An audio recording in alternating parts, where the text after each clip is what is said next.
ಆ ಮಕ್ಕಳು ಪ್ರತಿನಿತ್ಯ ಗಬ್ಬು ವಾಸನೆಯಲ್ಲಿ ಕುಳಿತು ಪಾಠ ಕೇಳಬೇಕು. ಇದರಿಂದಾಗಿ ಮಕ್ಕಳ ಆರೋಗ್ಯದ ಮೇಲೆ ವ್ಯತಿರಿಕ್ತ ಪರಿಣಾಮ ಬೀರುತ್ತಿದ್ದು, ಪೋಷಕರು ಮಕ್ಕಳನ್ನ ಅಂಗನವಾಡಿಗೆ ಕಳುಹಿಸಲು ಹಿಂದೇಟು ಹಾಕುತ್ತಿದ್ದಾರೆ. ಹಾಗಿದ್ರೆ ಆ ಅಂಗನವಾಡಿ ಇರೋದಾದ್ರೂ ಎಲ್ಲಿ? ಏನಿದು ಸಮಸ್ಯೆ ಅಂತೀರಾ? ಈ ಸ್ಟೋರಿ ನೋಡಿ.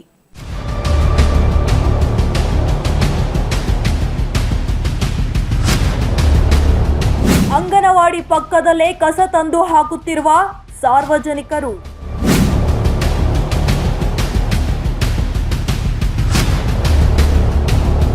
ಕಸದಿಂದ ಗಬ್ಬು ವಾಸನೆಯಲ್ಲೇ ಕುಳಿತು ಪಾಠ ಕೇಳುತ್ತಿರುವ ಮಕ್ಕಳು.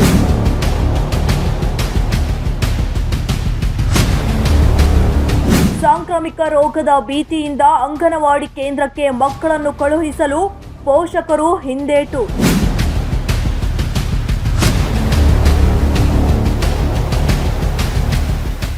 ಅಂಗನವಾಡಿ ಪಕ್ಕದಲ್ಲಿರುವ ಖಾಲಿ ನಿವೇಶನದಲ್ಲಿರುವ ಕಸದ ರಾಶಿ, ಕಸದಿಂದ ಗಬ್ಬು ವಾಸನೆಯಲ್ಲೇ ಕುಳಿತು ಅಂಗನವಾಡಿಯಲ್ಲಿ ಪಾಠ ಕೇಳುತ್ತಿರುವ ಮಕ್ಕಳು. ಈ ದೃಶ್ಯ ಕಂಡು ಬಂದಿದ್ದು ದಾವಣಗೆರೆ ನಗರದ ಬೊಂಬು ಬಜಾರ್ನಲ್ಲಿರುವ ಅಂಗನವಾಡಿ ಕೇಂದ್ರದಲ್ಲಿ. ಹೌದು, ಬೊಂಬು ಬಜಾರ್ನ ಮುಖ್ಯ ರಸ್ತೆಯ ಪಕ್ಕದಲ್ಲೇ ಅಂಗನವಾಡಿಯ ಕೇಂದ್ರದಲ್ಲಿ. ಈ ಅಂಗನವಾಡಿ ಕೇಂದ್ರದ ಪಕ್ಕದಲ್ಲೇ ಖಾಲಿ ನಿವೇಶನವಿದ್ದು, ಆ ನಿವೇಶನದಲ್ಲಿ ಸಾರ್ವಜನಿಕರು ಕಸ ತಂದು ಹಾಕುತ್ತಿದ್ದಾರೆ. ಇದರಿಂದ ಗಬ್ಬು ವಾಸನೆ ಹರಡುತ್ತಿದ್ದು, ಮಕ್ಕಳಿಗೆ ಸಾಂಕ್ರಾಮಿಕ ರೋಗದ ಭೀತಿ ಎದುರಾಗಿದೆ. ಇದರಿಂದಾಗಿ ಪೋಷಕರು ತಮ್ಮ ಮಕ್ಕಳನ್ನು ಅಂಗನವಾಡಿಗೆ ಕಳುಹಿಸಲು ಹಿಂದೇಟು ಹಾಕುತ್ತಿದ್ದಾರೆ. ಸರ್, ಇಲ್ಲಿ ಮಹಾನಗರ ಪಾಲಿಕೆಯವರು ಪ್ರತಿದಿನವೂ ಸ್ವಚ್ಛತೆ ಮಾಡಿಸ್ತಾ ಇದ್ದಾರೆ. ಆಮೇಲೆ ಮನೆ ಮನೆ ಬಾಗಿಲಿಗೂ ಮಹಾನಗರ ಪಾಲಿಕೆ ಗಾಡಿಗಳು ಬರ್ತಾ ಇದ್ದಾವೆ. ಆದರೂ ಸಾರ್ವಜನಿಕರು ಸಹಕರಿಸ್ತಾ ಇಲ್ಲ. ಮಹಾನಗರ ಪಾಲಿಕೆಯವರಿಗೆ ಒಂದು ಕ್ರಮ ತಗೋಬೇಕು. ಆಮೇಲೆ ಪಕ್ಕದಲ್ಲಿ ಅಂಗನವಾಡಿ ಇರೋದ್ರಿಂದ ಹಿಂದ್ಗಡೆ ಟಾಯ್ಲೆಟ್ ರೂಮ್ನ ಬಂದ್ ಮಾಡಿಸ್ಬಿಟ್ಟು ಇಲ್ಲಿ ಒಂದು ಸ್ವಚ್ಛವಾಗಿರೋಂಥ ಅಂಗನವಾಡಿ ಮಾಡಿಕೊಟ್ರೆ ಮಕ್ಕಳಿಗೂ ಅನುಕೂಲ ಆಗುತ್ತೆ. ಮಕ್ಕಳ ಪೋಷಕರು ಕೂಡ ಮಕ್ಕಳನ್ನ ಕಳ್ಸೋಕ್ಕೆ ಒಂದು ಇಷ್ಟಪಡ್ತಾರೆ. ಆರೋಗ್ಯ ಮಕ್ಕಳದ್ದು ಹಾಳಾಗುತ್ತೆ ಅನ್ನೋ ಒಂದು ಕಾರಣದಿಂದ ಮಕ್ಕಳನ್ನು ಅಂಗನವಾಡಿಗೆ ಕಳಿಸ್ತಾ ಇಲ್ಲ. ಇಲ್ಲೊಂದು ಸ್ವಚ್ಛತೆ ಮಾಡೋದ್ರ ಬಗ್ಗೆ ಒಂದು ಕ್ರಮ ತಗೊಳ್ರಿ ಅಂತ ಕೇಳ್ಕೊಂಡು ಅವರಿಗೆ ಒಂದು ಶಿಕ್ಷೆ ಅನ್ನೋದೊಂದು ಇದನ್ನು ಮಾಡಿದರೆ ಏನಾದರೂ ಎಚ್ಚೆತ್ಕೋಬೋದು ಜನ ಅಂತ. ಈ ಜಾಗದವ್ರಿಗೆ ಒಂದು ನೋಟಿಸ್ ಕಳಿಸ್ಬಿಟ್ರೆ ಅದೊಂದು ಸಮಸ್ಯೆ ಬಗೆಯಿರುತ್ತೆ ಅಂತ ಸರ್.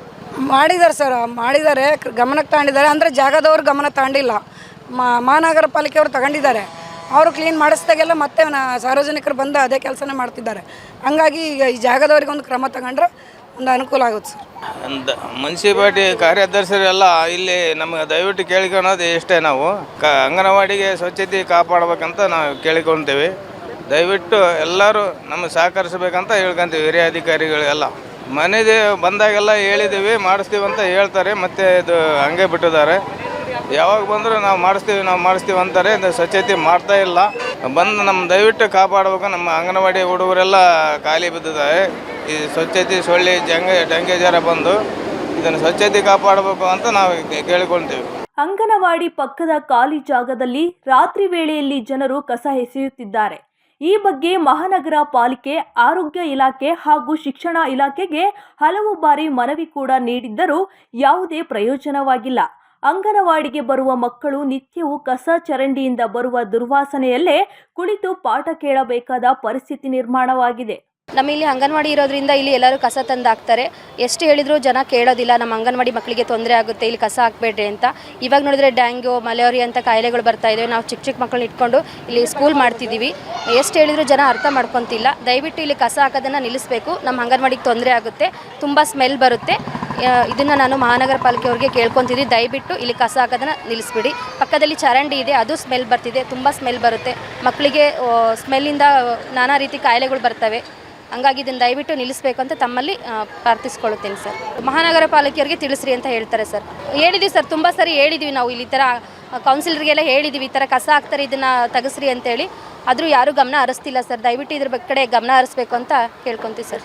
ಅದೇ ಸರ್, ಈ ತೊಂದರೆಯಿಂದಲೇ ಮಕ್ಕಳು ಕಳ್ಸೋಕ್ಕೆ ಪೇರೆಂಟ್ಸು ಇದು ಮಾಡ್ತಿದ್ದಾರೆ ಸರ್. ಇಲ್ಲಿ ಚರಂಡಿ ಇದೆ, ಸ್ಮೆಲ್ ಇದೆ ಅಂತಲೇ ಕಳ್ಸೋಕ್ಕೆ ಇದನ್ನು ಮಾಡ್ತಾರೆ ಸರ್.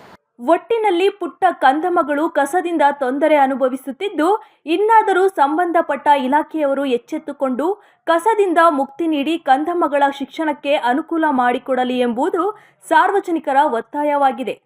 ಕ್ಯಾಮ್ರಾ ಪರ್ಸನ್ ಮಂಜುನಾಥ್ ಜೊತೆ ಭೀಮ್ ನಾಯ್ಕ್, ಒನ್ ಕನ್ನಡ ನ್ಯೂಸ್, ದಾವಣಗೆರೆ.